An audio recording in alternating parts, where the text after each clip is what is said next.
Hello, welcome to Wargamer. I'm your host, Rob. This video is a full Battletome review of the Kharadron Overlords book. I'm actually recording this video at the end of having done the review, just to give you a quick TLDR if you are a returning Kharadron Overlords player and you don't want to listen through everything. The quick TLDR is that the boats have become much more defensive. They've gained 2-up armor saves. We've also seen some pretty aggressive changes to both the Balloon Boys, who've gained 3-up armor saves, as well as Thunderers, who I think have got less output from their shots, but they provide more utility. We've seen definitely some slowing down of the army because some of the battle formations have changed, but the battle formations themselves have become also fairly interesting as well, or at least maybe one of them has, maybe two, depending on how you feel about Argonauts, depending on how you feel about Gunhaulers. So that's interesting. Points are really going to start to change how this army works, and it feels like an army that's more defensive but less outputty. It might not still have the wound density that it needs. I don't know. If you are a new Age of Sigmar player or new to Kharadron Overlords, then I try and go through everything in detail. But if you do have any comments or thoughts or questions, leave them in the comments below. I've got a pretty active and healthy community that like to reply to comments, or I'll try and get to the comments myself, and I'll try and answer as many questions as I can. Either way, happy sky hunting, and I hope your hopes fly high with this video. That was a Kharadron Overlords joke. I'm sorry about that. Anyway, I hope you enjoyed the review. First thing that we are going to look at is the battle traits. If you are new to Age of Sigmar and you've decided you're going to jump in with some really small pirate dwarfs, then battle traits are the special army rules that your army has, which are unique to your army. And most of these are focused on, for KO, around getting into boats, moving around with boats. And they're mainly about boats. Okay, so the first one is Sky Vessel Cover. This is a passive. You subtract 1 from hit rolls for attacks that target friendly Kharadron Overlords infantry units while they're wholly within 6 inches of a friendly Argonaut Ironclad or Argonaut frigate. If you're new, that's the ability at the top left-hand corner. All of these are keywords. Argonaut Ironclad is a big ship. Frigate's also a medium ship. And these are all keywords located on their war scrolls when we eventually get to them. So -1 to hit is nice. This isn't a change if you are not new to Age of Sigmar and you have been playing Kharadron Overlords already. This is okay. You do have to keep all your dudes around a boat, but you generally want to keep all your dudes around a boat anyway. The next two abilities, Flying High and Descended from the Clouds, are about putting a unit and other units in reserve. So when you deploy your army on the board, you're able to put some units off board. So using the Flying High ability, which is once per battle army, so you can only do it once, and then you do this in the deployment phase, you can pick a friendly Sky Vessel unit. Again, that's a keyword located at the bottom of a war scroll. That's in a regiment from which no units have been deployed. Then pick a number of units up to its transport capacity, because each boat can only get so many dwarfs inside of it. That makes a lot of sense.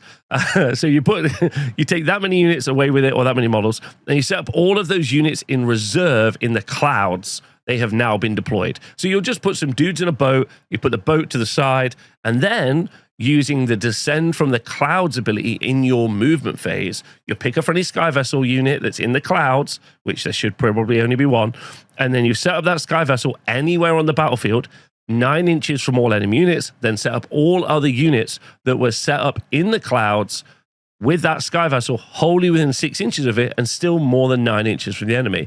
Now, this is great, obviously, for a couple of different reasons. Being off-board means that someone can't get an early deep strike and charge, or they can't be shooting you early in the game, which means you're safe and you don't take any damage. Being able to deploy 9 inches, anywhere on the board 9 inches away from the enemy, means you can land on an objective, land near somewhere you plan to do some battle tactics, as an example, or get very close with your guns and do a bunch of shooting, a classic KO trick, which is very nice. So those two work together. And effectively, if you are building a Kharadron Overlords force or want to build one, you can get a big boat, fill it with dudes, put it to the side. A party boat, I guess, is a good way to describe it. Now, a new rule, if you are already a KO player, the flagship is once per battle in your deployment phase.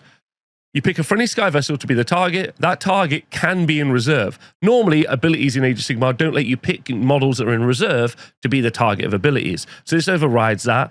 And what you do is you have that flagship have an extra engine work. So an engine work, if you are not new, is like a monster trait. It's basically a special upgrade that you can give to a Sky Vessel. You're going to get to be able to choose one for your army to put on one boat. But now you can pick a flagship to have 2 engine works at the same time.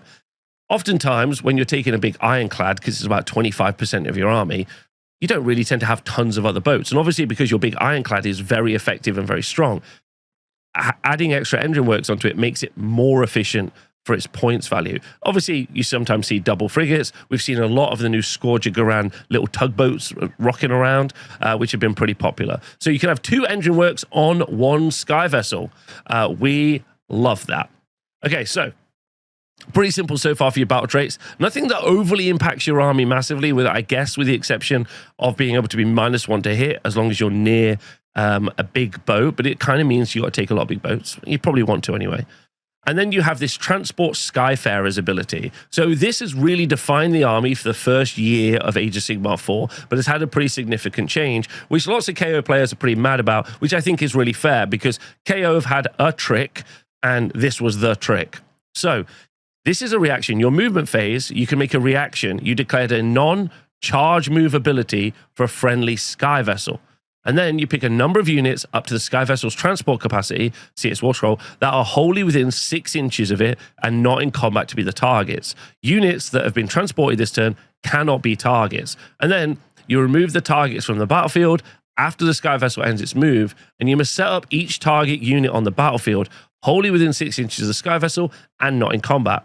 A unit cannot use charge abilities if it was transported in the same turn. Now, there's been some additional restrictions added onto this ability. So you have to have not been in, you can't be in target. So you got to stay in target.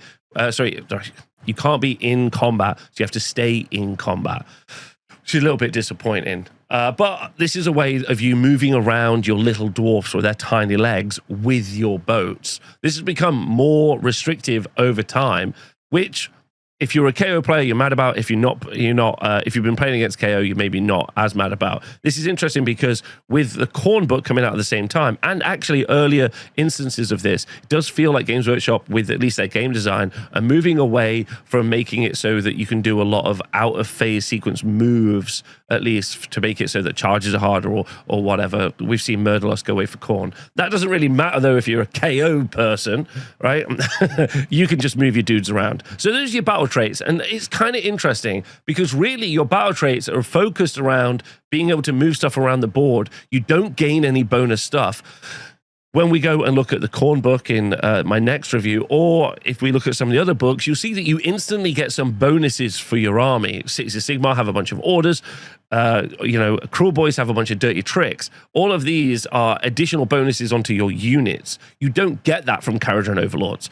What you have is a couple of utility pieces, and those utility pieces are a little bit thin.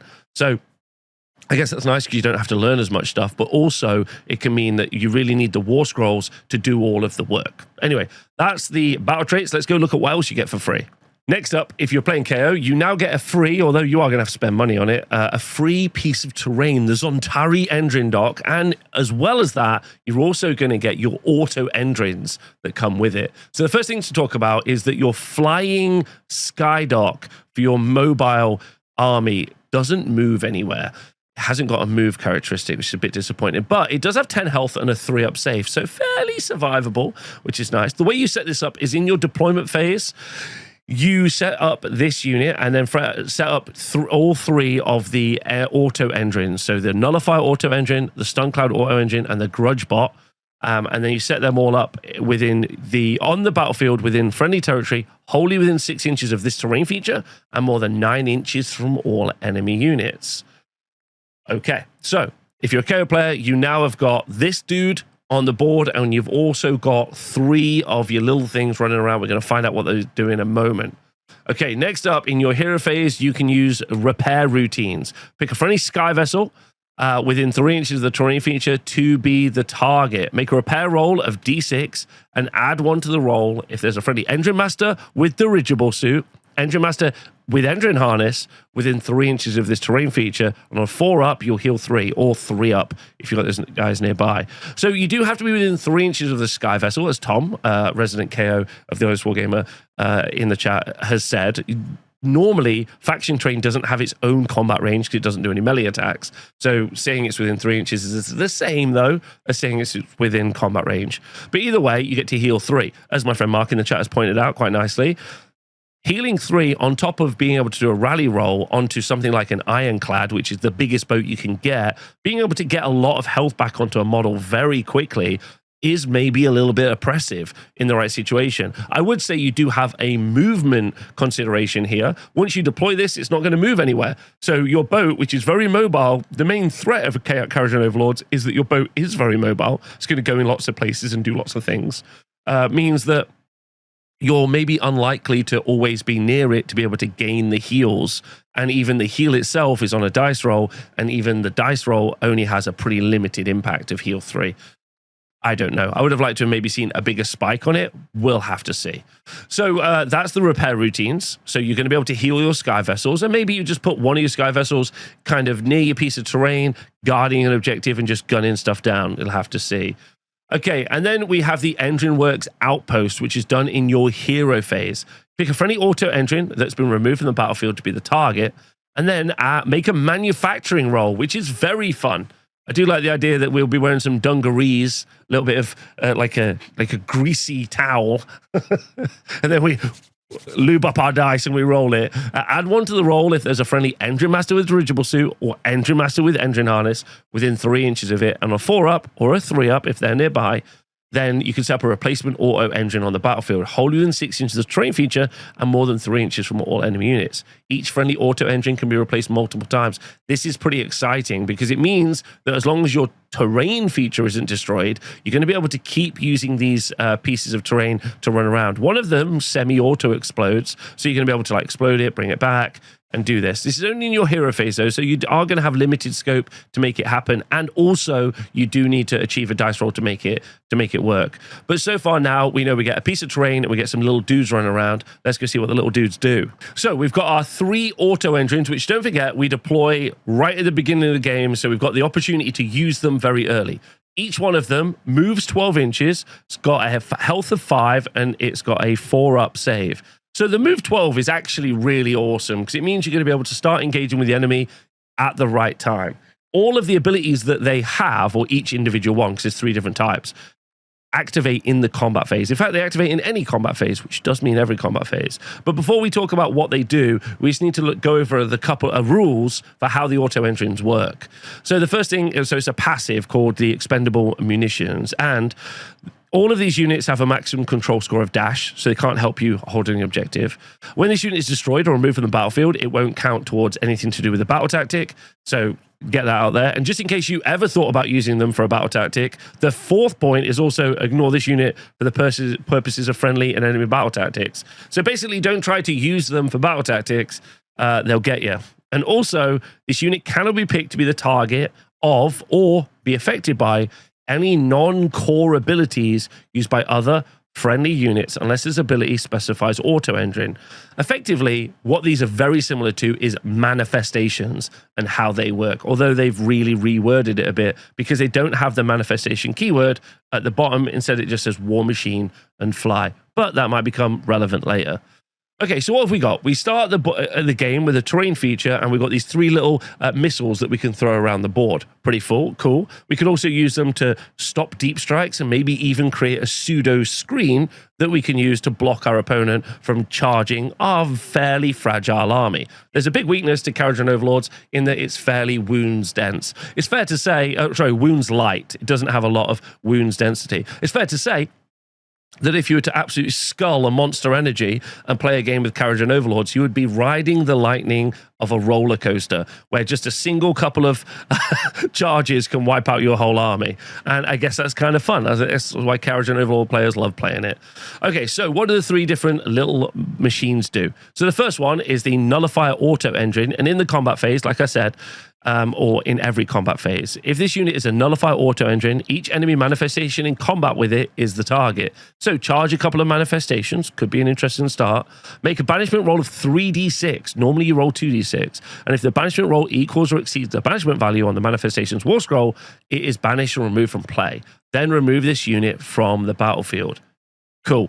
That's great. In an army that really struggles to get rid of manifestations, this is nice. And also maybe doing it very reliably is also pretty sweet. The only real downside here is that you need to be able to get into combat with them. Although I guess if your opponent has bought a big manifestation like the Incarnate, or one of the two Incarnates now, in fact, you can maybe stick this right next to one of your big ships or boats, or, you know, one of your expensive units. So when the manifestation does try to charge in and fight your models, you can just banish it before it gets to swing. That's pretty nice. There's a nice order of activation, either using it aggressively to shut banishments down or using it defensively to stop banishments charging you.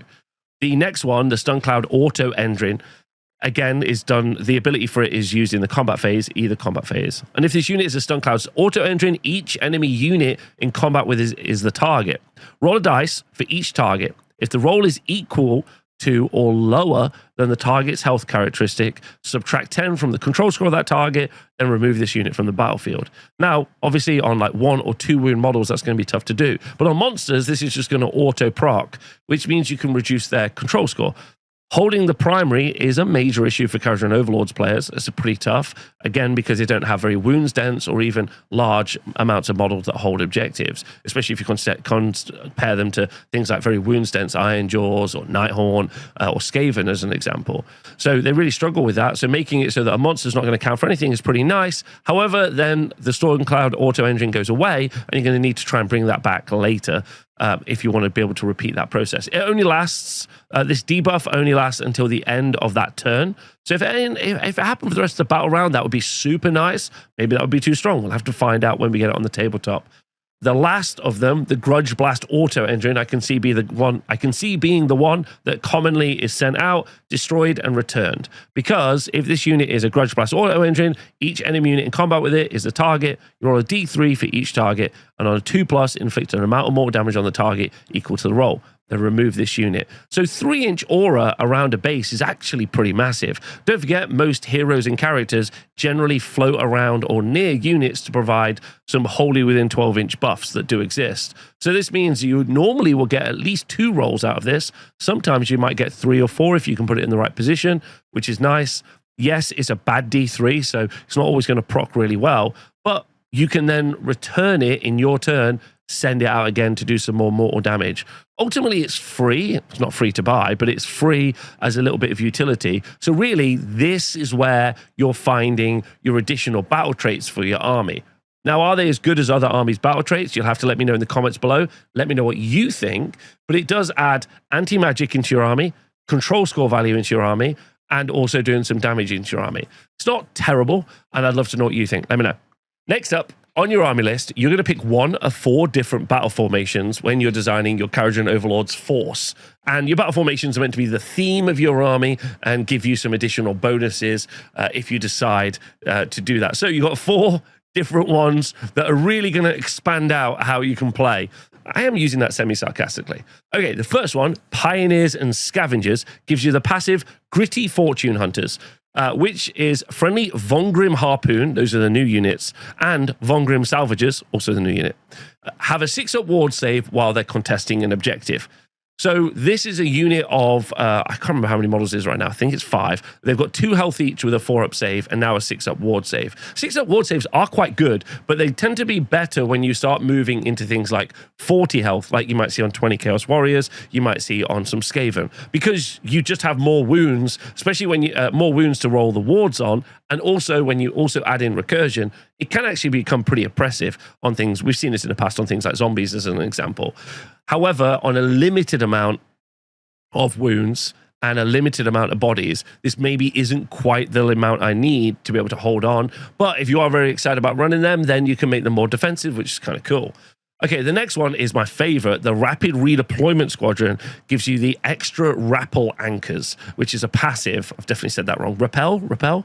Friendly Gunstruck Gunhaulers can transport up to 2 friendly Kharadron Overlord infantry units instead of 1. Normally you can only do 1. And with a model count of up to 6 instead of 5. This means you can take something like 5 Thunderers and a hero or 2 heroes and put them inside, well, teleport them around with a Gunhauler. I personally like the concept of taking 6 balloon boys or girls, you know, we got them in the dwarves, and then putting them in like a little birds sort of configuration, like a little military helicopter, and then just flying them around the board. Unfortunately, you can't get those balloon boys out and then charge like you would with a frigate, which is a little bit disappointing, but is still at least thematically pretty cool, and you can play yourself some rocking 70s tunes and run around. So that's a pretty fun one, the Rapid Redeployment Squadron. At least thematically, it would look cool. Okay, so the next one, Veteran Ground Troops, gives you the passive Entrenched Crews, which is once per turn army at the start of the battle round. So this is very specific on the timing. It happens at the start, okay? You pick up to 3 friendly Argonaut Company units to be the target. For the rest of the battle round, the whole battle round, if the target has not been set up this battle round and while it has not moved this turn, subtract 1 from the Rend characteristic of attacks that target that unit. Now, those are both going to be shooting and also combat. Argonaut Company are very cheap than what used to be known as battle line units, but, you know, they're your infantry unit that you can have 10 or up to 20 of. And now making it -1 to their wound, Rend means also when you all-out defense, you can now basically make it so you can ignore up to Rend 2, which is pretty nice. Or ignore Rend 1 and give yourself a 3-up save. That's quite cool. That means that you could potentially have a lot of wounds on a board holding an objective, which, as we've said, is one of the weaknesses of the army to date. So that's pretty nice. And lastly, we've got the Engineers Guild Expeditionary Force, which is once per battle army in the deployment phase, you could use the special procurement ability. You can pick a friendly, non-unique Kharadron Overlords hero that does not have an artifact to power. The target can be in reserve, which is nice. Give that hero 1 artifact to power from the Inventions of the Skyports. This is pretty nice because you got 2 artifacts of power now, and if you've got 2 really good ones, you can't decide between them. Here's your chance to pick. So if we do get the artifacts of power and we end up with some force multiplier artifacts of power, then this could be very spicy. Other than that, my favorite is probably the Little Birds one, the Rapid Redeployment Squadron, but it does mean the Gunhauler has to be good, and they're probably not. And then Entrenched Crews is also probably nice, but also, are we taking lots of Argonauts? I don't know. We'll find out as we go through the book. But for now, those are your battle formations. You have to pick one and write it on your army list. Next up on your army list, you have 3 heroic traits to choose from, and you can write one of them onto a hero. That hero cannot be a unique hero. Unique is a keyword located at the bottom of your war scroll. Okay, so Lords of the Skyfleets, 3 different ones. The first one is a Shrewd Opportunist, which is an ability you use in your deployment phase. Pick this unit and up to 2 other friendly Kharadron Overlords, non-hero infantry units to be the targets. Each target can immediately use a normal move ability as if it were your movement phase.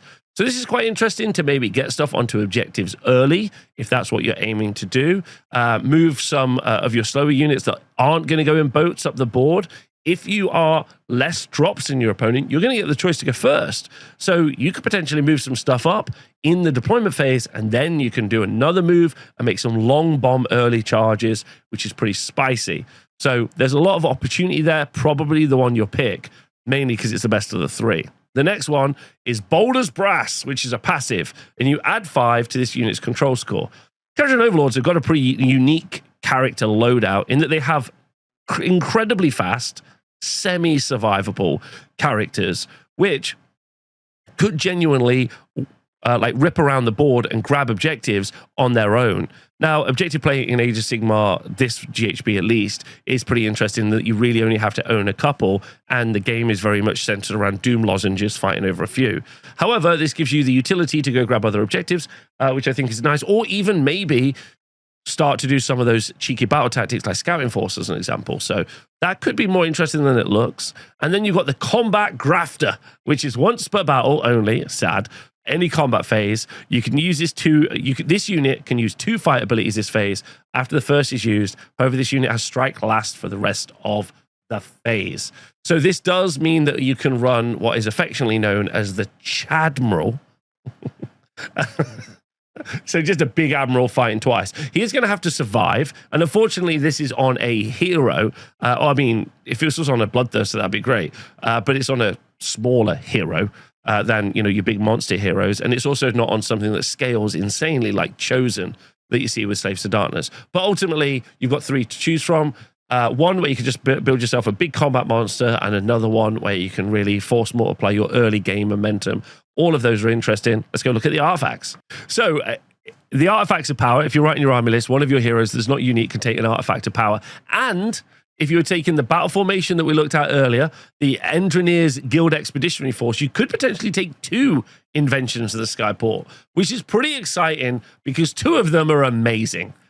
So, the Inventions of the Skyports. The first one is the Voidstone Orb, and use this only once per battle as a reaction to your opponent declaring a spell or a wizard within 30 inches of this unit, and that spell is unbound. However, this could be intrinsically important to some matchups. Let's say I'm worried about the top tier army at the moment. Let's say that army is Gits. I'm not saying it is, but let's say it is. And they were going to do Hand of Gork, and I'm like, I'm going to shut that down so they can't do the teleport so I can get them. That's fine. However, that's so situationally very, very exceptional to have in the meta. The 2 other abilities are really great, though. The first one, the Celestium Burst Grenade, is once per turn. Kharadron Overlords fans currently in the chat are losing it. They're very excited about that because in your shooting phase, you can use the Celestium Burst Grenade and pick an enemy unit only within 12 inches of this unit to be the target, and ward rolls cannot be made for the target for the rest of the turn. That's great. This means your whole army can really focus down an individual unit with a really good ward save and then be able to wipe them out. But because it's once per turn, in your shooting phase, you can do it in every one of your shooting phases, which is very nice. And then finally, we have Blazebeard and Sons Bamboozling Flak Gun, where once per turn again, so per turn, as a reaction to your opponent declaring a charge ability for a unit within 12 inches of this unit, pick 1 dice in that charge roll, then make a Bamboozling Flak roll of d6. If the roll equals or exceeds the value on the dice, remove the dice from the charge roll. It's pretty fun because one of the cool things about that, obviously, is that you are going to be able to like do a bit of a mini game with yourself. Okay, they've rolled a 4 and a 5. I actually need to shut the 5 down so they don't successfully get the charge. You're going to have to roll a 5 or a 6. Pretty tough. But in other situations, it's only a 3-up. You know, there's some really fun stuff there where it's not a guarantee, but it's still fun. But anyway, very cool. 2 great abilities. No ward saves, which means your output's much better, which is good because you don't have a lot of sustainability over the course of the game. And a way to shut down charges into you, which is also really good because you're very fragile as an army and you aren't going to survive a lot of output. So 2 cool items and a cool out formation that's going to let you take both. So your boats can also get an upgrade, a great engine work. You get one of these for free, and one of your sky vessels you give one to. And don't forget, if we with our flagship rule that we now have in the battle traits, at the start of the game, we can also pick an additional one, which is pretty nice because it means we can pivot between a couple of extra abilities. Probably the most popular one that we're going to see is Gruxon's Wide Bore Cylinders, which gives +2 inches to the move characteristic of that sky vessel. That's pretty nice. Makes them go faster. That's pretty good. Maybe the one that we'll see a lot chosen at the beginning of the battle if you are fighting shooting units will be Hexen Solutions Old Reliable Hull Plates, which gives you a 5-up ward save against any damage inflicted via shoot abilities. So that's pretty nice as well. Makes your big boat or one of your little boats as impressive as possible. Then we have Colbeard's Collapsible Bomb Rack, which adds 1 to each dice roll when using this unit's heavy bomb racks, medium bomb racks, or light bomb racks, which is actually quite a lot of damage potentially, and you can see that being a choice. You've got the Grandiose Fuselage, which adds 5 to control score for this unit's control characteristic. And while most people in Age of Sigmar aren't super excited about that, being able to stack 5 control onto a sky vessel, 5 control onto a hero, does mean you could really start to push how much you're running for control score for holding objectives. Probably won't choose that, but you might. The Tracer Fire rounds are used as a reaction to a shooting ability that you declared. If all of the attacks target the same enemy unit, so all the attacks of that unit, you ignore negative modifiers to hit rolls for those attacks. It's pretty nice in the right situation. And again, because you can choose these at the beginning of the battle, one of these to go onto your frigate, not your frigate, sorry, onto your, flagship, sorry, onto your flagship, then you are going to be able to pick exactly the right thing for you, and you'll probably always stick with one of them. Let me know which one of these you think you're going to stick with. The last one, the Nullstone Galvanization, is used at the end of any turn, and you inflict d6 mortal damage on each enemy manifestation within this unit's combat range. Now, this is pretty nice if you do feel like manifestations are really messing up your day, but maybe it's going to be only situational. Depends. There might be a really strong manifestation out there that you want to get rid of, but even then, D6 mortal damage isn't necessarily going to kill it. The average is 3. It's not going to kill it. So I think this is cool. Definitely a fast mover. Makes sense to me. I'm also very keen on the bomb racks. That's pretty nice. Let me know which one you like. It's also worth mentioning, at time of recording, the Scourge of Garan free PDFs are available also on Warhammer Community for all of the armies, but specifically for Kharadron Overlords. And they have access to a bunch of other Sky Vessel upgrades. The way that it's worded for your flagship is you can gain one great engine work, and the list of great engine works are the ones we just talked about. However, the Scourge of Garan also have Sky Vessel upgrades, so you could take a Sky Vessel upgrade and you could also take a great engine work. In addition, thanks to it being a flagship, which is pretty spicy, or you can go for 2 great engine works as well, however you really want to run it. But that's worth talking about. The Scourge of Garan stuff will only last until the summer of 2026, so it depends on what time you're watching this. However, that's pretty cool. So you've got like this build a ship, custom and design your own ship. We are now moving on to the heroes in the Kharadron Overlords force. And the first one is a unique character. So you can see at the bottom here, there's a bunch of keywords. And most importantly, it says unique, which means you can only have one of Brock Grungson. He's also a War Master as well. So if you do choose Brock Grungson in your army, it doesn't need to be the general of your army unless you have another War Master. But I don't think there is another one in this army. So it does have to be your general, which means the regiment and the units inside of his regiment, you can take up to 4 units. Anyway, that's for list building, but it's worth pointing out you can only take one of them. So Brock himself has got 8 health with a 3-up save, which is okay. And he's got a very fun shooting attack at 18 inches that does D3 plus 3 damage. Also worth noting as well, moves 12 inches. So move 12, shoot 18 is a 30-inch threat range, which is pretty spicy. And Ren 2 as well is very nice, so very, very effective. So then we have another shooting attack as well, which is shooting combat, which is 6 attacks, damage 2, with 5 attacks, crit 2 in melee, that's 3s and 3s, rend 2, damage 2. So while it's very similar to just the holy profile of 5 attacks, 3s, rend 1, damage 2, this is rend 2, so it's a bit nicer than before. And you've also got the additional shooting, so it's okay. But really, Brock has also got a lot of supporting roles here. Once per battle in your movement phase, you can use Command the Fleet. You can pick up to 3 visible friendly sky vessels wholly within 24 inches of this unit that are not in combat to be the targets. Each site can use a run ability, and it can still shoot and charge in the same turn. This has really created a meta where what we've seen is people running Brock and a couple of frigates. Frigates have a bunch of balloon boys in, and then when they charge in, the balloon boys also gain strike first at the same time.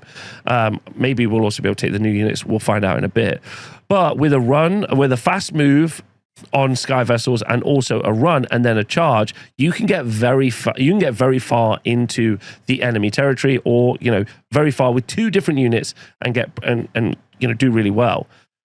This is also increased and exemplified thanks to the first rule of Grungson ability, which is done in any combat phase. Pick up to 2 other friendly Skyfarer units within this unit's combat range to be the targets, and you add 1 to the attacks characteristic of the target's melee weapons for the rest of the turn. This is in any combat phase, which is great. So +1 to the attacks characteristic is solid because you potentially have got up to 6, and it's 2 units, so 12 Skyfarer units, 12 Skyfarer models with +1 attack, making them even more powerful, adding to that full send.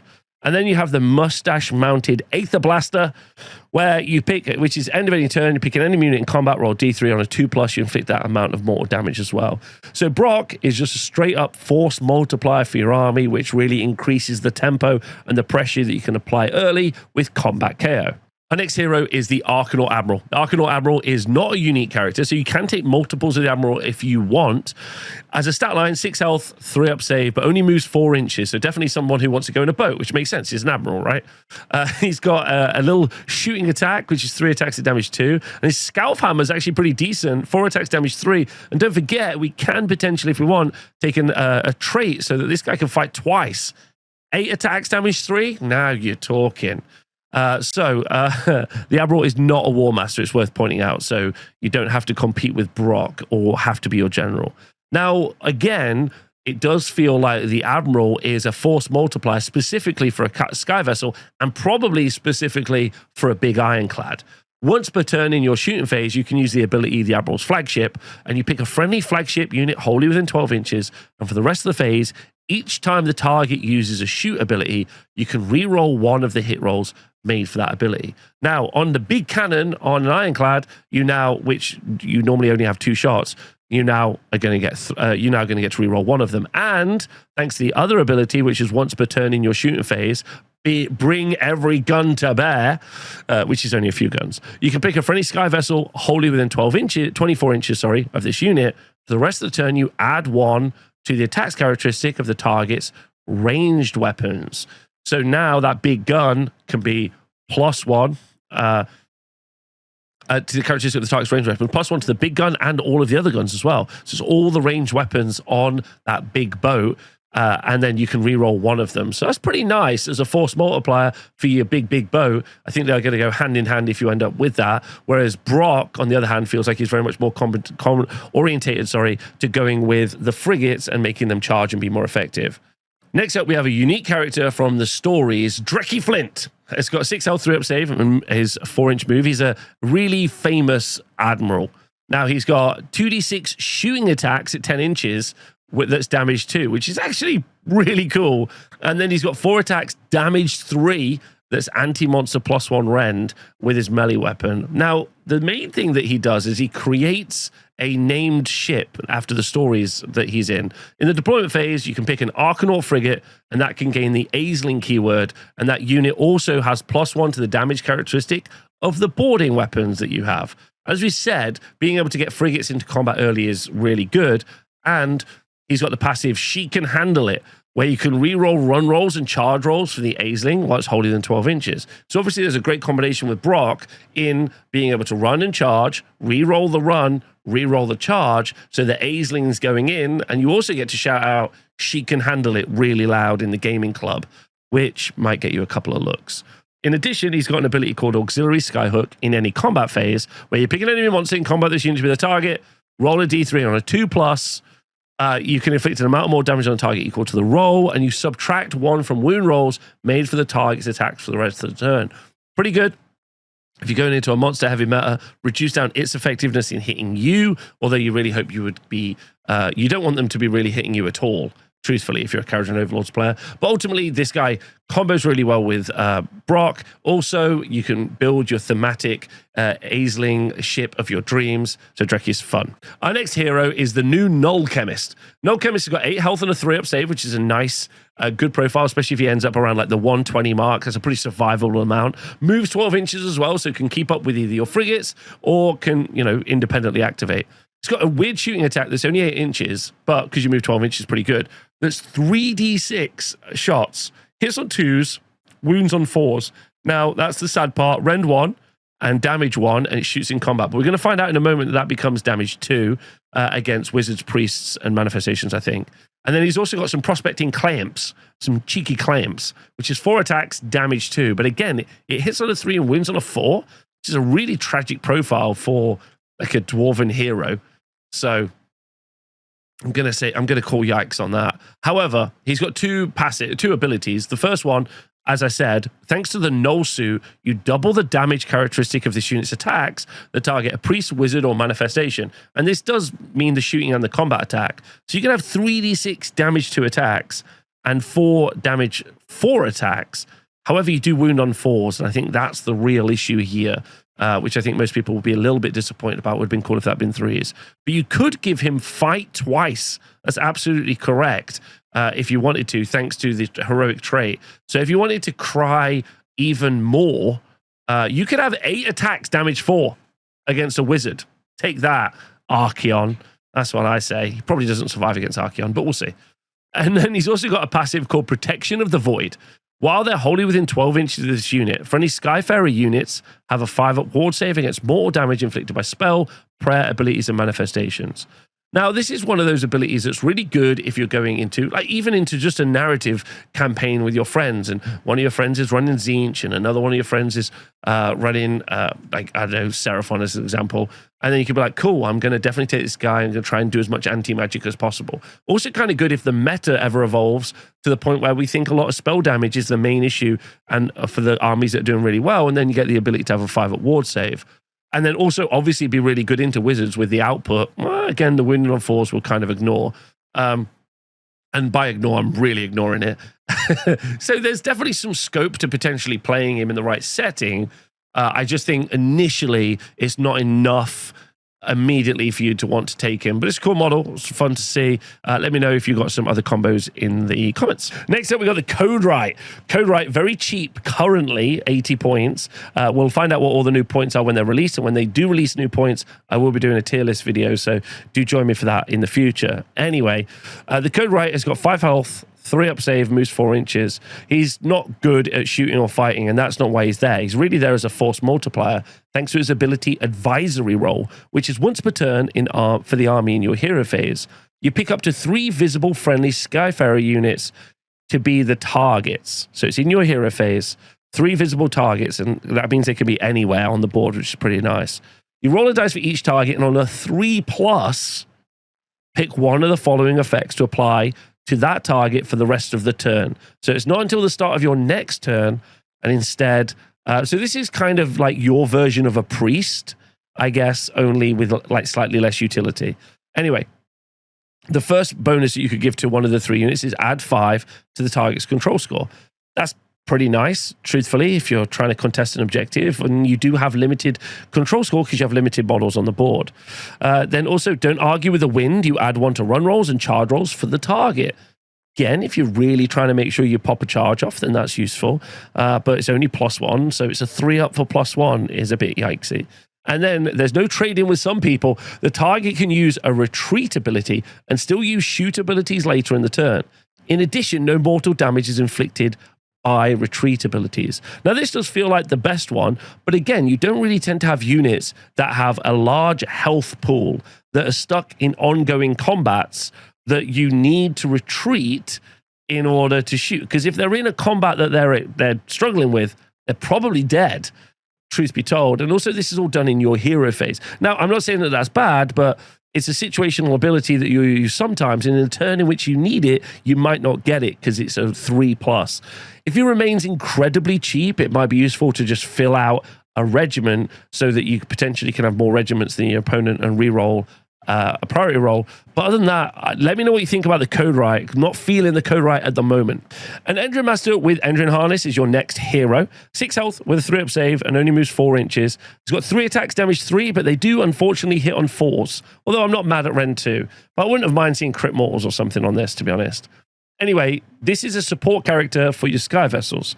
The first ability that you get is II Captain, which is once per turn in your hero phase. And you pick a friendly Sky Vessel within this unit's combat range, and for the rest of the turn, the target can retreat or run and still shoot later in the turn, and no mortal damage is inflicted in order to retreat. Now, that's pretty nice. Normally, you take D3 mortals when you retreat. It's pretty nice because one of your big Sky Vessels can retreat, shoot, good, get them out of a combat with a very scary unit. We don't hate that at all. It's really not a bad ability. You don't need to roll a dice to make it happen. Very effective. Your Sky Vessels are important. This is a nice support piece for a Sky Vessel. In addition, in your hero phase, you can use mobile repairs, where you can pick a friendly Sky Vessel or Zontari Endrin Dock, which is your terrain feature. And then you roll dice on a 2+, you can heal 3. Now, don't forget, if you take one of these and you stick them near the Zontari Endrin Dock, that means you're going to get +1 to the repair roll from the dock, meaning you could heal 3 to a Sky Vessel from the dock on a 3 up, and then heal an additional 3 from the mobile repairs. And then you could do a rally where statistically you get 3. So you could potentially put 9 health back onto a Sky Vessel in a single hero phase, which is pretty interesting. Move forward, get involved in some shooting, retreat, get to the Endrin Dock, heal back up, and really become a massive tank. That's quite cool. There's a lot of opportunity there to do some really fun stuff with that. It really depends on if the tempo of the game lets you do it. Next up, we got the Aether Chemist. Popular with Thunderers, now not as much. 5 health with a 4 up save. Hasn't got a good shooting profile or a good combat profile, but the reason you bring it is, or used to bring it, was because it was a force multiplier, thanks to Aetheric Augmentation, which is once per turn army in your shooting phase. You can pick a friendly Argonaut company unit older than 12 inches, roll a dice on a 3+, add 1 to the Ren characteristic of the target's range weapons for the rest of the turn. Very cool. Unfortunately, Argonaut Company aren't overly a great shooting unit, and this ability used to be used on oh my goodness, Thundery units. So +1 to rend on them was much more effective. So this is unfortunately a nerf for the Aether Chemist, but he does have a passive called Atmospheric Isolation, where you subtract 1 from the charge rolls for enemy units while within 9 inches of this unit. If this was reduced down the charges from like the number of dice rolled, so from 2d6 down to 1d6, this would be crazy good. And I'm sure some people in the chat or people watching this in the comments will be like, Rob, that'd be too good. But I need a way to make my KO defensive. I've lost the ability to redeploy away, so I now need something to shut down their charges. I don't have a roster that I can make more defensive really outside of a battle formation. Although there is a battle formation where I can take Argonaut Company, they can ignore a pip of rend, and now they can add 1 to the rend, but even adding 1 to the rend is on a 3+. So yeah, I'm not loving that. Okay, cool. That's the Aetheric Chemist. Next up, we got the Endmaster with Dirigible Suit, 8 health with 3 up save. And because it's an Endmaster, we'll ignore the fact that it's got some combat profiles because they're okay. Although I will shout out the Aether Cannon, 18-inch range, damage 3, let's go. And also moves 12 inches, so, you know, very mobile. Okay. It's got the same ability as the other Endmaster in the ability to heal a Sky Vessel. So obviously you can stack that with your Zontari Endrin Dock for a lot of heals onto a single Sky Vessel, make them very effective.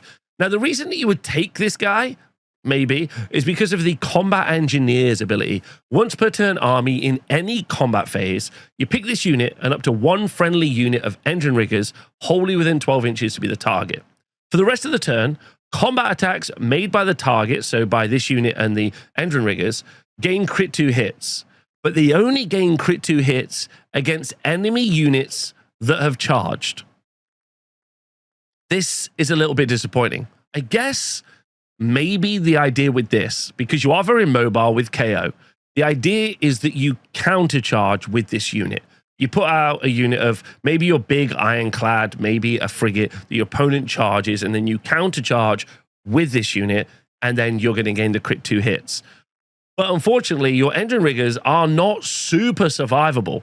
Like, they've got a 4 up save, and they've only got 2 wounds each. That's 12 health. Sorry, I should talk about health. 12 health on a 4 up save isn't super survivable against a unit that will probably activate before you. And as of yet, we haven't got any strike last in the army. It'd be really great. And we also haven't got any strike first either. So we're not going to be able to jump ahead in the activation order. So in our opponent's turn, they're going to swing at us before we swing at them. So, and crit 2 hits is an okay buff, but it's not necessarily super good. But maybe, you know, combo this with Brock. No, I don't know. Anyway, that's what it is for now. Let's keep going. Next up, you have the Aetheric Navigator, 5 health with a 3 up save. Now, again, not a combat character or a shooting character, but it's got 2 abilities. The first one, Aether Sight. This unit can use an Unbind ability as if it had Wizard 1. This adds more utility into your army to be able to add some Unbind, so feels pretty auto-include. And then Read the Winds.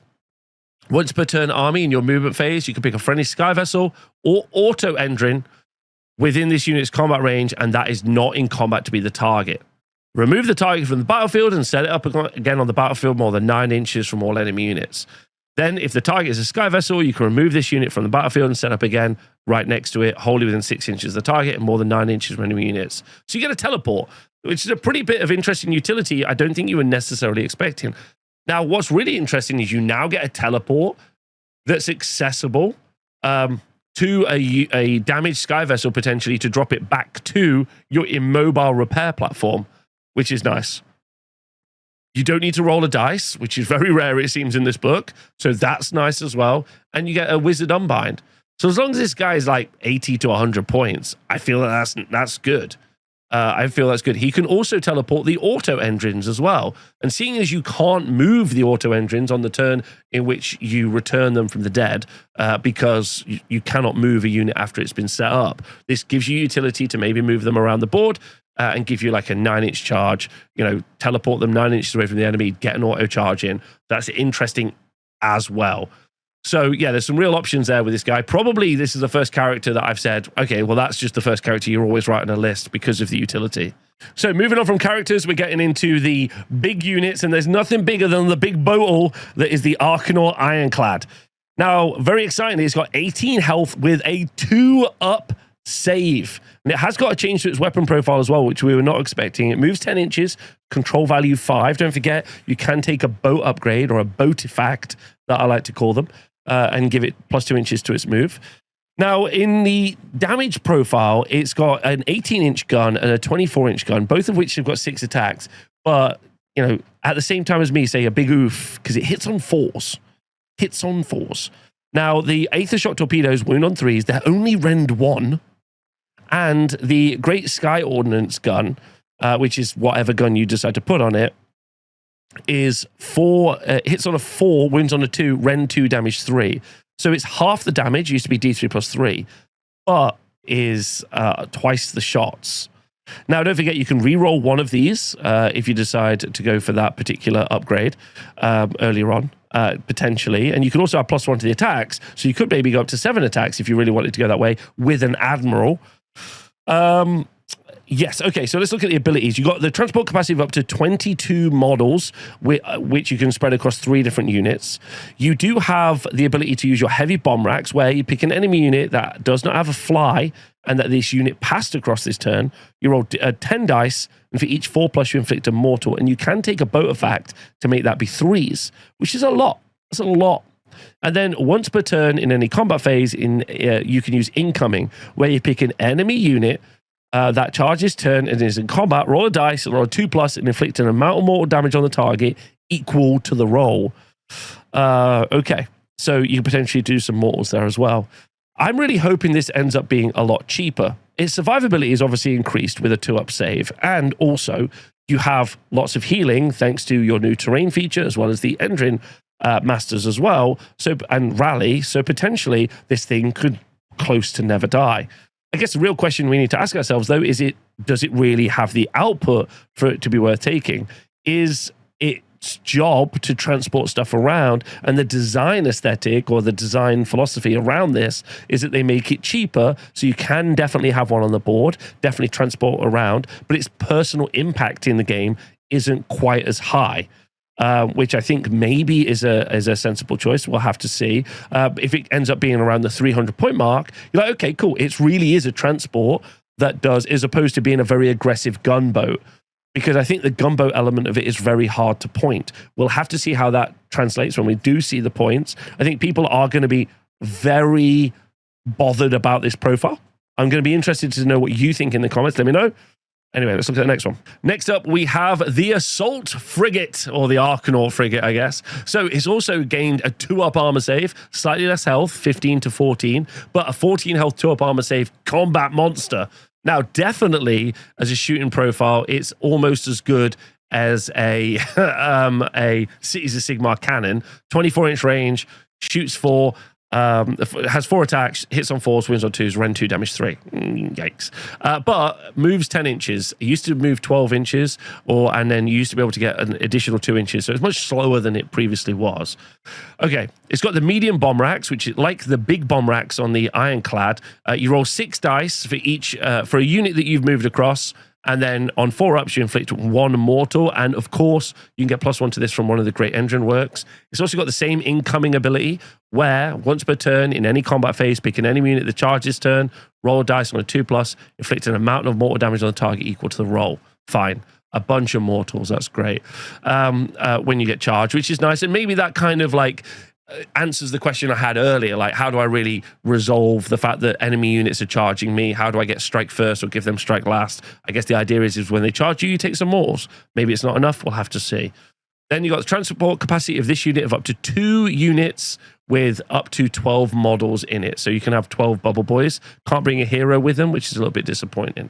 Now, the main reason people are excited about the Argonaut Frigate, and they continue to be so, is because of the Assault Boat special rule.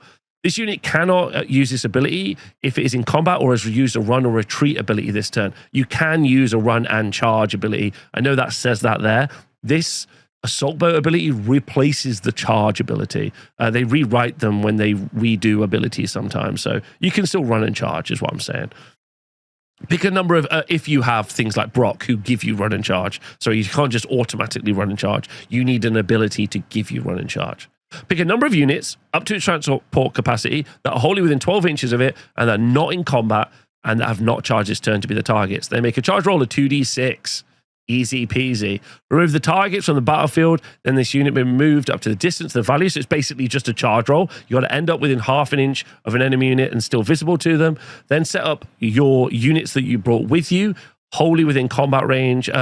Wholly within this unit's combat range, which is 3 inches. If this unit is in combat, the target is going to be set up in combat and have strike first for the rest of the turn.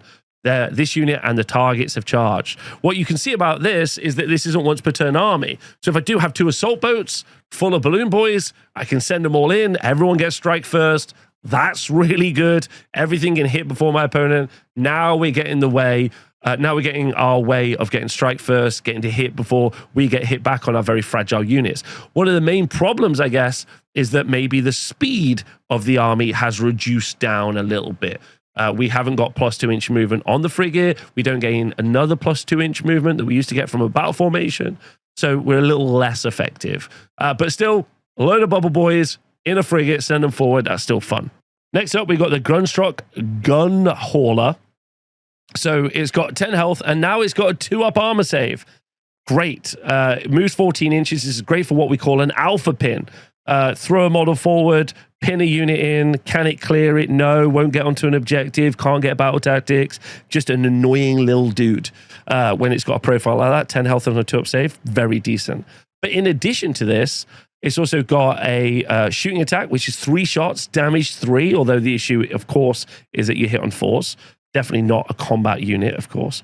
It's got a transport capacity of 1 unit up to 5 models. But don't forget, we can take a battle formation where we can get a bunch of little birds, where the Gunhauler goes up to 2 units with 6 models in, up to 6 models. So you can just take 2 times 3 bubble boys or whatever you might want. So it gets quite interesting, actually, if you decide to take the battle formation.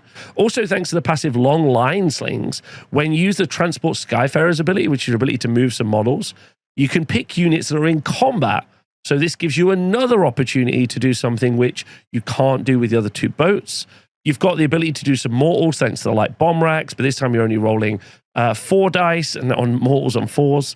And you've also got the same ability to do mortals when you get charged, called Aether Shot Overwatch, but this time instead of on a D6, you're on a D3, and it only happens on a 2+. So hopefully this ends up being very cheap, and then you might end up with a very interesting meta. I mean, ultimately, I'm not sure, maybe the Sky Ordnance shot, which is 15-inch range, 3 shots, hits on 4s, damage 3. Maybe they'll overprice it because of that, because if you were able to take a lot of those, that's a lot of damage 3 shots you could do at an okay range, which I think is kind of interesting. So the Gunhauler definitely is going to get more play, I think, in the future. Next up, the Gunstruck Thunderers is our unit that we're going to look at. Thunderers is a unit of 5 models, reinforceable up to a unit of 10. They've got 2 health each with a 3-up save. They move 4 inches. Their control value of 1. They have got 2 shots with their Aether rifles. They've actually got a lot of different weapons. I should point that out. 2 in 5 models can either have Aether shot rifles or fumigators or death sweepers. Fumigators, sorry, or deck sweepers. 2 in 5 models can replace their rifles with mortars or Aether cannons, and the champion cannot replace the Aether shot rifle. So the rifle is 2 shots, hits on 3s, wounds on 4s, is only rend 1. The fumigator or deck sweeper is 5 shots, and you can have 10 shots out of a unit of 5, or 20 shots out of a unit of 10. 3s, but they rend on 4s. They wound on 4s, and they're no rend, damage 1, and they also have lost anti-infantry. And then the mortar is 18-inch range, which is 2 shots, 4s and 3s, rend 1, damage 2. But unfortunately, you no longer can gain additional rend thanks to the Aether Chemist, which is previously what you used to have. So now you've just got a lot of shots, but without a lot of rend. Now, there is a way to be able to deal with ward saves, at least, thanks to the Specialist Gunstruck Ammunition, which is once per turn army in your shooting phase as a reaction to you declaring a shoot ability. You pick either the Shieldbreaker ammunition or the Thunder Rack ammunition. The effect is you roll, if all of the attacks made for the shoot ability target the same enemy unit, after the shoot ability has been resolved, roll a dice and add the number of damage points allocated to the target by the shoot ability. If the roll is higher than the target's control characteristic, which oftentimes is just 1, apply the following effect. The Shieldbreaker effect, ward rolls cannot be made for the target until the start of your next turn. Which is a huge amount of time. Or Thunderak, the target has a maximum control score of 1 until the start of your next turn. So the Thunderers may have gone from a unit where they would drop out of a boat and they would do as much shooting as possible and they would just hose units down, to being part of like a utility execution force where you target a unit, you turn off its ward saves, and then you charge in maybe with your melee units and you smash them that way. But they definitely are not the scary output units that they used to be, or at least in my opinion. So you're definitely going to see a switch in how maybe the KO army plays. Next up, we got one of the new units, the Von Grimm Harpoon Crew. This is a unit of 5 models, reinforced by up to unit of 10. They've got 2 health each with a 4-up save, and they've got a really nippy 12-inch move. So maybe you don't need to involve yourself in the boats. Now, it's interesting as to what this unit's job is, because output, I don't think, really is the goal. They've got 2 shots each, which does mean a unit of 10 is going to do 20 shots, hitting on 3s, wounding on 3s, rend 1, damage 1, and against a monster, that's going to be rend 2. That's actually quite a lot of shots, 21 shots actually, because there's a champion. 3s and 3s, rend 2, damage 1. Like, if they're cheap enough, maybe a bunch of these are just going to bring monsters down. Like, that's an okay profile. The Pioneer weapons in combat, though, 2 attacks each. Reinforced unit is going to be up to 21 attacks. Hit on 4s. Wounded on 3s, rend 1, damage 1. I wouldn't necessarily describe them as a frontline combat unit, which maybe is what KO players were looking for. They do have an ability called Light Engine Packs, which in any combat phase, if this unit is in combat, it can move 2d6 inches, but must end that move in combat. Now, the way it works in combat is you have combat phase abilities that happen before you start doing attacks, which does mean even in my opponent's turn, if they charge me with a unit, I can roll once they've done all their combat phase abilities, I can roll 2d6, and I might be able to jump over to another combat, hopefully the one that's more safe, because I'm not doing tons of damage. I guess on a turn in which I charge as well, so I can take this unit, move 12 inches, charge a screen. They don't really exist in Age of Sigmar, but like charge something. Then I could 2d6, move into another combat. Normally, when you get to the pile-in stage, you can't move out of combat with a unit that you're in combat with. This gives you the ability to do so, which is cool. The Von Grimm Salvagers are also a unit of 5, reinforced up to unit of 10. They've got 2 health with a 4-up save each. So you're going to have a unit of 20 health. Yeah, 20 health on a 4-up save. It's quite a lot for KO. Now, they've got an okay shooting attack. Like, I mean, not really. It's 2 shots each, so 20 shots, but it's 4s, so 10. So you hit with 10. Wound on 4s, so you wound with 5. It's got rend nothing, so they'll ignore half of that and damage 1, so you might be like 2 damage, but it does have shooting combat, so there it is. Now the Von Grimm Cutlasses are actually genuinely very interesting. 3 attacks each. Don't forget, you can get +1 attack, maybe from the Admiral, which I think is pretty spicy, or maybe there's someone who gives you +1 attack. Can't remember who. Maybe it's Brock. But anyway, but a reinforced unit of 10 is going to be 30 attacks, 31 with a champion, hitting on a 4, wound on a 3, rend 1, damage 1. But we can improve that. We can make that all out. We can give all out attack. So we are going to be having 3s and 3s. That's pretty interesting. And we also have this ability called Spotter's Flare Gun, which is any combat phase, but it is not once per turn army. So you can do this multiple times. Spotter's Flare Gun.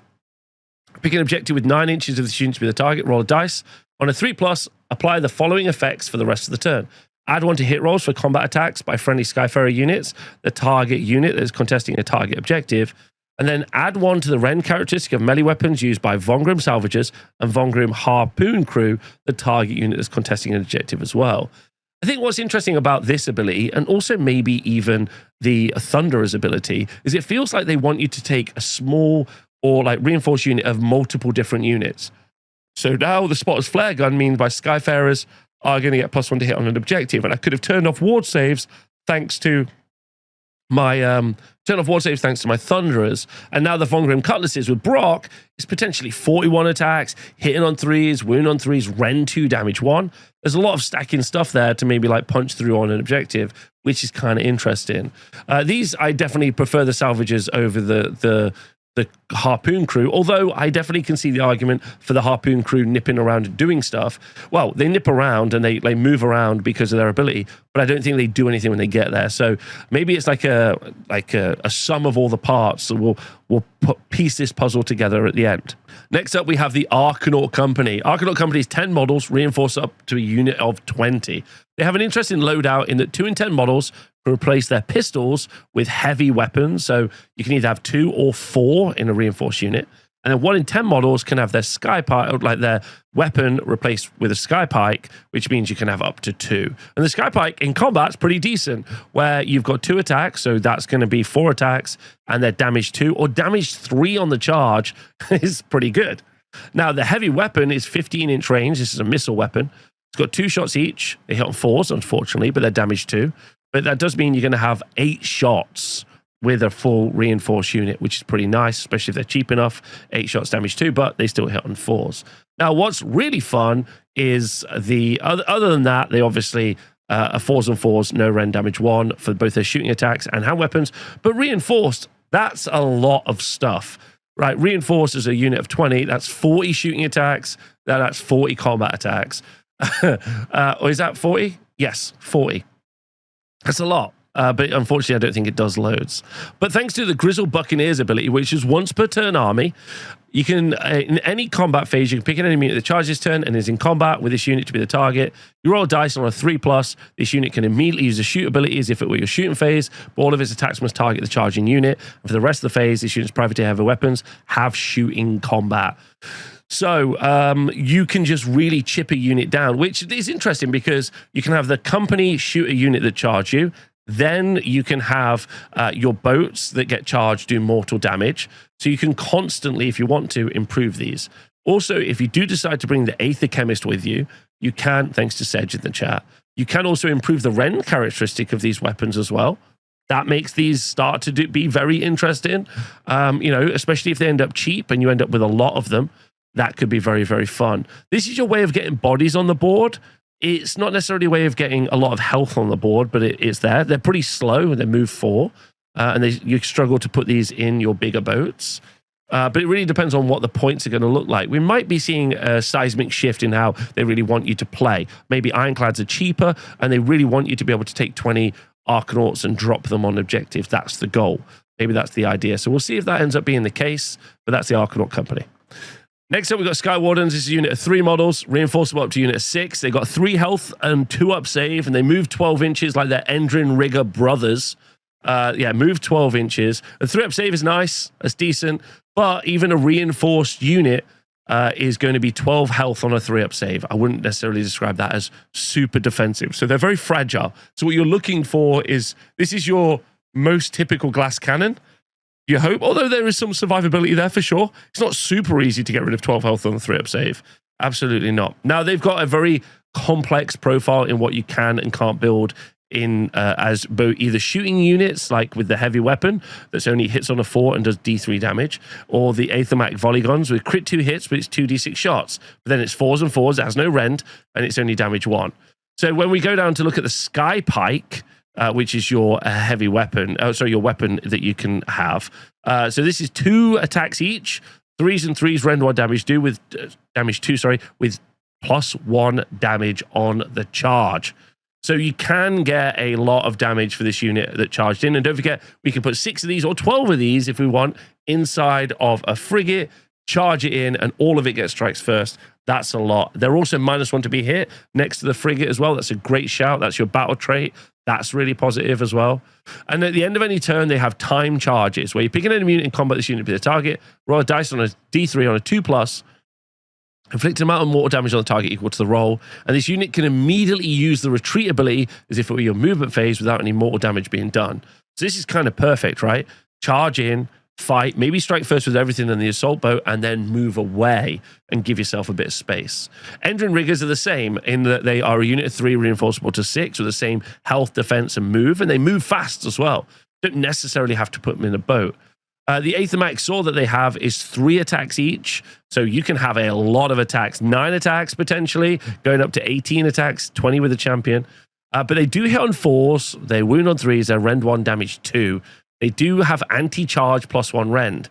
Now, obviously, we didn't find out earlier you can have anti-charge and also crit 2 hits if you wanted to go that route, but that would be a weird thing to do. And we have the emergency field repairs ability, which at the end of any turn, you pick a friendly sky vessel or Zontari engine dock, make a field repair roll of a d6 for each model in this unit. For each 4 to 5, heal 1 the target, and for each 6, you can heal 2 to the target. So you can definitely heal a ton of boats. This is also not locked to once per turn army. And we did talk earlier about taking maybe a lot of Gunhaulers in the battle formation that lets us put 6 models in. This does mean that we could run around with our Gunhaulers and heal them up and run around, which is pretty fun. So that's it so far for everything that's in this book. But we still have Armies of Renown and the Regiments of Renown to look at. But let's just take a moment and try to look at what we've seen here. Because I think it's interesting. We've got much more survivable boats, and we have access to a lot of healing from a lot of different sources to make it so it's going to be really difficult to deal with them.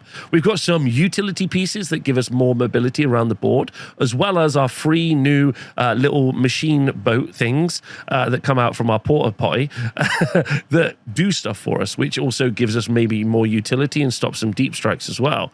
So that's quite fun. We've seen some pretty aggressive changes to how some units work, and it does feel like the output is maybe missing a little bit from certain sections of the army, but the survivability is up. And that might be an interesting place to take KO. I've always described Kharadron Overlords as an army that really loves a double and hates being doubled. It's so fragile that when it gets doubled, it dies. And when it does a double, it has so much output, it kills. Maybe they're just curving the edge off a little bit here, where the survivability is up, but maybe the output is down. We'll have to see. And I'd love to know what you think in the comments below. Please do let me know. And also, I want to, at this point in the video, thank you for liking. I'm nearly at 30,000 subscribers, which is pretty cool. Subscribing and all that other stuff. And I want to thank everyone on the Wargamer Patreon who helped me support this content. If you ever want to help me support content, that's the way to do it. It'd be cool. We've got a great Discord. And now let's go look at the Armies of Renown. Okay, now we're going to look at the Armies of Renown, and the first one is the Magnate's Crew. This is interesting because you can make an Ironclad a hero. If your army does not include Brock, you can pick an Argonaut Ironclad in your army to be your general instead of a hero. If you do, the Argonaut Ironclad gains the hero keyword.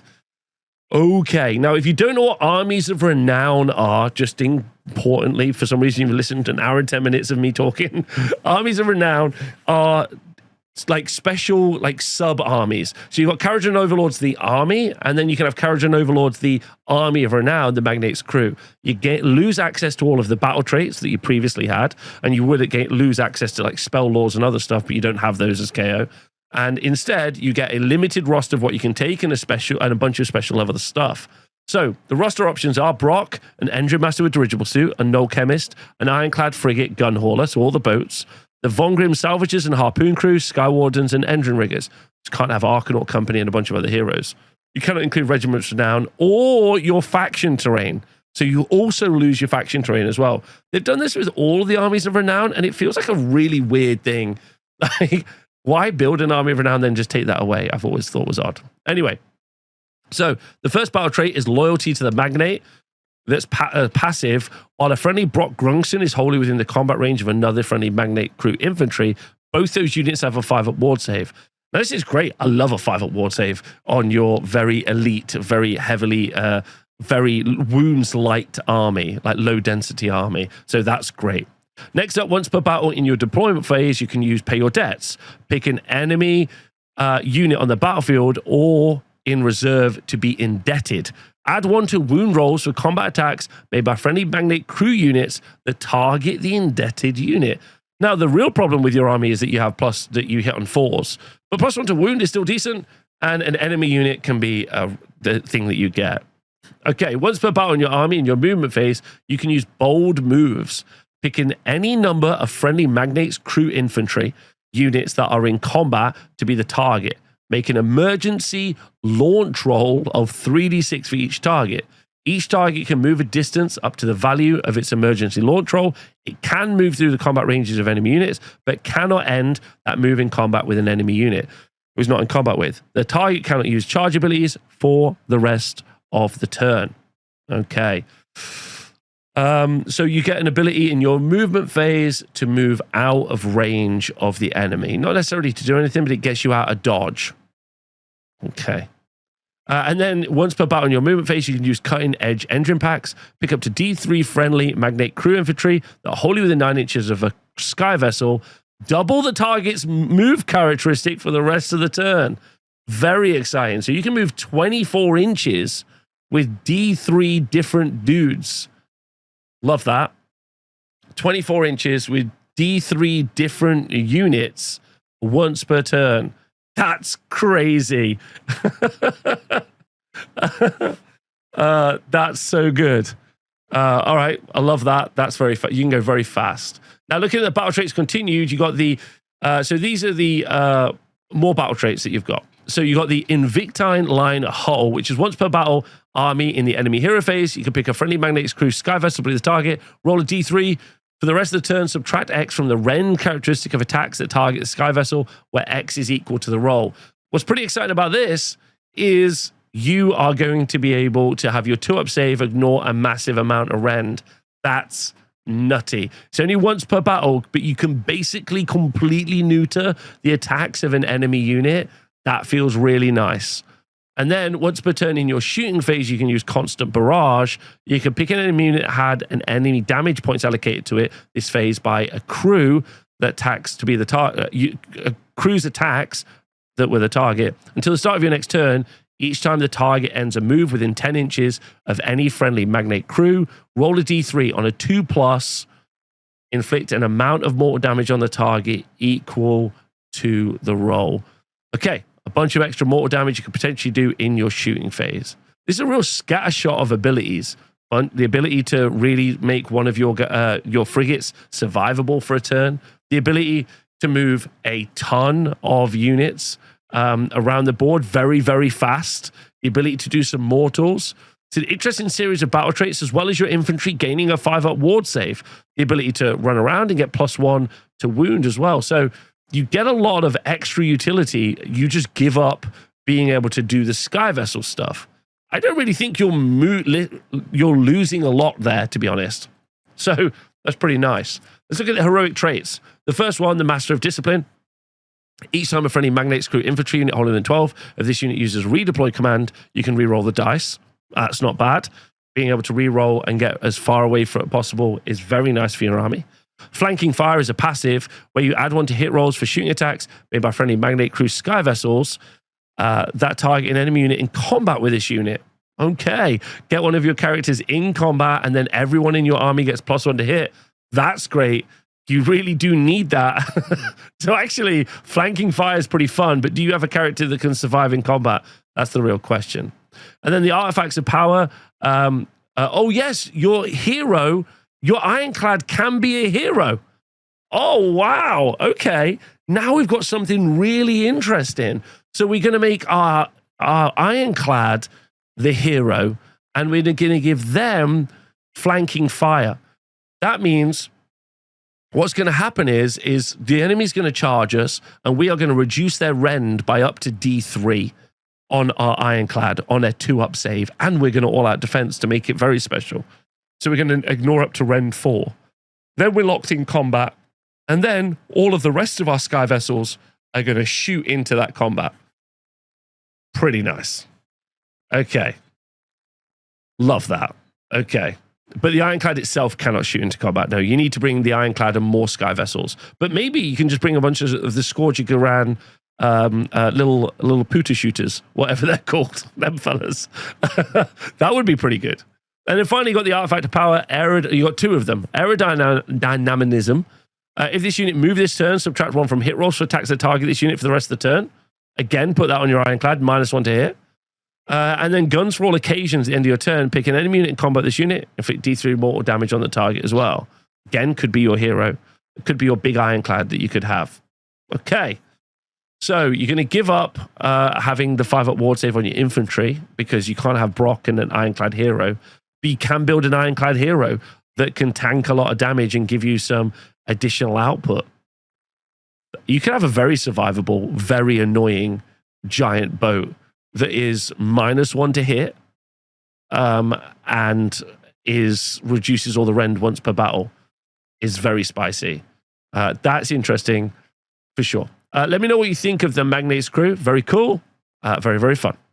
Next up, we have the other army of renown, the Pioneer Outpost. So the Pioneer Outpost has its roster options are Argonaut Admiral, Aetheric Navigator, Endmaster with Endrin Harness, and then it has any Kharadron Overlords infantry units, any of them at all.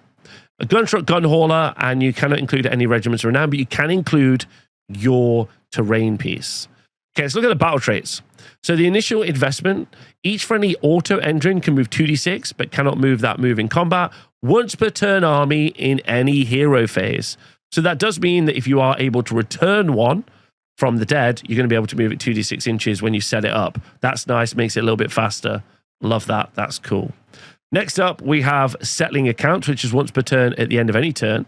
You can only use this ability if you have not used any code abilities this turn, and if a friendly auto engine was destroyed this turn by an enemy unit. For the rest of the battle, each time a friendly auto engine is removed from the battlefield, before removing it, inflict D3 mortal damage on each enemy within 3 inches of the auto engine. Wow, considering you can already do that with one of the auto engines, that now means that you can multiply stack that, which is very, very fun. And you can throw more of them in thanks to the initial investment. That's cool. Aggressive acquisitions, once per turn at the end of any turn. You can only use this ability if you haven't used any of the other codes, because these are all code abilities. Each of those units must be, this turn, and if there is a friendly pioneer unit in each large quarter of the battlefield, each of those units must be more than 6 inches from all other large quarters on the battlefield and not in combat. For the rest of the battle, enemy units cannot be set up within your territory or within 9 inches of objectives you control. Wow, that's pretty good. So being able to stop deep strikes from landing in areas around the board, I like that. That's cool. Okay, then secure investments once per turn at the end of any turn. Again, you cannot have used a code this turn. And if any enemy units are within 3 inches of your dock this turn, were destroyed this turn. So if you destroyed enemy units near your dock, for the rest of the battle, ignore the rend characteristic of combat attacks that target the infantry, pioneer units, or friendly faction features. Now that's nice. For the rest of the battle, ignore the rend characteristics of combat attacks that target friendly non-infantry pioneer units. Make your army kind of like non-infantry. I know, but like that could be your gunhaulers. Your 2-up unrendable gunhaulers. That's pretty good. You have Nighthaunt gunhaulers. Now, your infantry, no, but you could just take a ton of the little gunhaulers, fly them around, and then... Anyway, that's quite a fun idea. But don't forget, you've got a dock, and that's important. Get near the dock. Okay. We've got more battle traits for this army as well. Once per turn, at the end of any turn, you can use Hostile Takeover. Again, this is a code ability. This turn, if an enemy hero is destroyed by shooting attacks made by a pioneer unit, for the rest of the battle, subtract 1 from hit rolls for shooting attacks that target any pioneer units. So a lot for the rest of the battle buffs, which is very nice. And then you've got Market Dominance, which is once per turn, at the end of a turn. It's a code ability as well. For the rest of the battle, each time you use your Zantari Engine Dock. Engine Works Outpost ability, you can set up a replacement unit on a 3 instead of a 4. And don't forget, if you do take an Engine Master, which I'm pretty certain you can take, then you can make that a 2, which is crazy. So you can definitely constantly return them. However, you can't have used any other code abilities this turn, so it really shuts down what you can do. So then with heroic traits, you have the Copper Fingers, where once per battle, as a reaction, you declaring the Engine Works Outpost ability for a deck. If this unit is wholly within 9 inches of the engine dock, instead of resolving the effect of the Engine Works Outpost ability, set up a replacement auto engine on the battlefield, wholly within 6 inches of the dock and 3 inches away. So you can just auto get one of the docks back, which is nice. That's good. It means it's more reliable, and then obviously you can send them into kamikaze them into the enemy. You've got Territorial Trailblazers, which is a passive. Subtract 3 from the control score of enemy units while they're in combat with this unit. That's pretty rubbish. Don't pick that. Definitely take more kamikaze drone pilot things. That's fun. And then the artifacts power you can take is Rockbuster Charges. Pick a terrain feature that this unit passed across this turn. Each enemy within an inch of that terrain feature inflicts D3 mortal damage on each target. That's pretty fun. And then as a passive, Throngson's Universal Automaton Actuator. You can add 6 inches to the move characteristic of friendly auto engines while they're wholly within 6 inches of this unit. That feels like an auto pick, because that moves them up to 18 inches at the enemy, and then they can start dying and blowing up. which is quite an interesting pick. So as a army of renown, it feels very much like you are trying to make your auto engines do a lot of stuff, but there are some pretty good army-wide bonuses. Specifically, the unrendable 2-up save Gunhaulers does feel like a spicy pick, but the only way to make that happen is that an enemy unit that was within 3 inches of the dock dies, and that can be a little bit difficult to manage and make happen. So overall, this again feels a little anarchic, but you don't give up loads. You probably give up the best bit of your army, which is your assault frigates, I think, but you gain a lot of other ways to potentially play. Don't forget, with Age of Sigmar 4 or this iteration, it's all about grabbing singular objectives and doing your battle tactics. So I guess it's okay. Very interesting. There are also 2 regiments of renown which you can use in other armies. So you've got Dreky, an Argonaut frigate, and an Argonaut company. This is a regiment renown. You could take in a bunch of other stuff. These will be very fun to cover definitely in another video. I'd like to do these in detail. And Skyport Profiteers is a Codright, Gunstruck Thunderers, and another unit of Thunderers with 5 models as well. Now with the ability that they have, not sure I'm going to need that, but that'll be interesting. Okay, cool. That is it for Kharadron Overlords. Let me know what you think. A very aggressive shooting army maybe has been changed into a more assault-orientated force with utility pieces which stack to make the army work really well, potentially. Again, no access to spells, no access to prayers means that they don't seem to have those overlapping additional abilities that other armies have to be able to scale stuff up or give them more utility. So we'll have to see. We'll have to see. But let me know what you think. I hope there's more Sky Pirates out there. Loads of love, and I'll see you soon. Thanks for watching my videos. And make sure, this is one of the things I want to say at the end of my videos now. Go get your models, put them on the table, and go play some games. Brilliant.